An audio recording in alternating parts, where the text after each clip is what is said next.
வணக்கம் மக்களே. Nita form India சேனல்லேருந்து இப்போ மல்லி செடி தான். இப்போ இந்த தோட்டம் பாருங்கள். இது வந்து மருந்து அடித்தா ரெகுலராக மருந்து அடித்ததுக்கப்புறமா எப்படி அழகாக கண்ட்ரோல் ஆகிருக்குது பாருங்கள். என்னன்னா மருந்து செலவு தான் எக்கச்சக்கம்.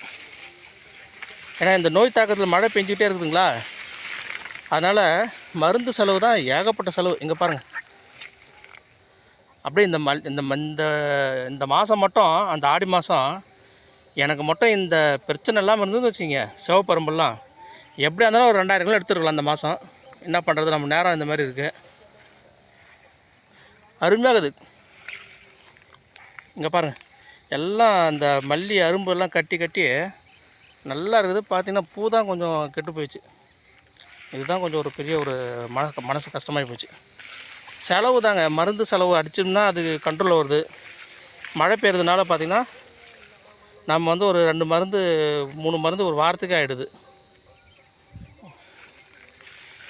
பேந்தால் மார்க்கரு நல்லா கண்ட்ரோல் பண்ணுதுங்க, வாங்கி அடித்து பாருங்கள்.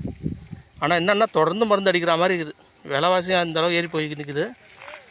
இருந்தாலும் மல்லி விலை வந்து அருமையாக இருக்குது. 400 450 ரூபா போகுது. ஒரு 10 கிலோ மட்டும் எப்படியாவது நம்ம எடுத்துகிட்டோன்னு வச்சுக்கிங்க, முடிஞ்சுது.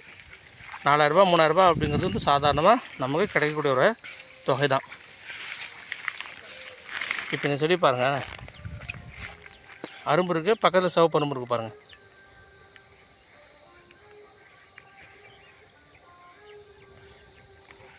எல்லாம் சிறப்பாக இருக்குது. என்ன பண்ணுறது, இந்த பூச்சி தாக்குதல் தான் பெரிய தாக்குதலாக இருக்குது.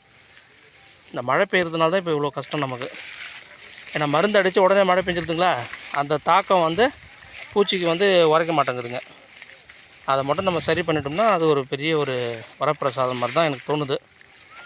நான் வந்து இந்த தோட்டம் வந்து பார்த்திங்கன்னா ஃபுல்லாக மருந்து அடிச்சுன்னு தான் இருக்கிறேன். அந்த தோட்டம் தான் கட் பண்ணலாமான்னு சொல்லிட்டு ஒரு டைலாமில் இருந்தேன். அப்புறம் பார்த்தா அதுலேயும் பூ நல்லா ஒரு 2 கிலோ 3 கிலோ 4 கிலோ பூ வந்தால் கூட ஒரு 2000 3000 வந்தது பார்த்திங்களா.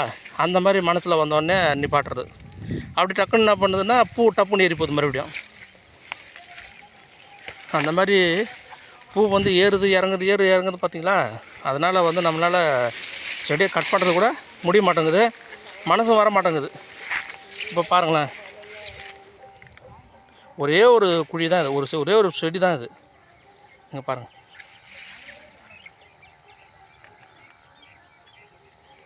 நன்றி நண்பர்களே. நம்ம சேனல் பிடிச்சிருந்தால் லைக் பண்ணுங்கள், சப்ஸ்கிரைப் பண்ணுங்கள், ஷேர் பண்ணுங்கள்.